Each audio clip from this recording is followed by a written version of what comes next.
सवाल होगा। एक क्लास 10 का समांतर श्रेणी एक चैप्टर है मैथ का। यहाँ पे कुछ महत्वपूर्ण क्वेश्चन लिखे हैं कि ए का मान कितना यहाँ पे दिया है, तो 2 दिया है।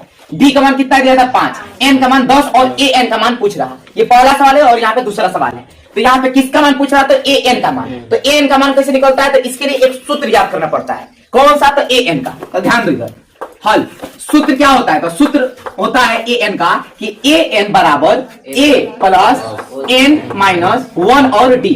ए एन बराबर ए प्लस एन माइनस 1 और डी होता है ना। मतलब ए एन ज्ञात करने के लिए मुझे ए का मान चाहिए, एन का मान चाहिए और डी का मान चाहिए। तो ये टोटल चीज, ये तीनों चीज ऊपर दिया रहेगा, ठीक ना। तो ए का मान दिया कितना 2 है, एन का मान कितना है 10 है और डी का मान कितना है, तो 5 है। ठीक, तो लिखेंगे यहाँ पे कि ए एन बराबर ए का मान कितना है 2 और बीच में प्लस, उसके बाद एन का मान कितना दिया है 10 और माइनस 1 है तो 1 और डी का मान कितना है, तो डी का मान 5 है। तो क्या लिखेंगे 5, ठीक ना।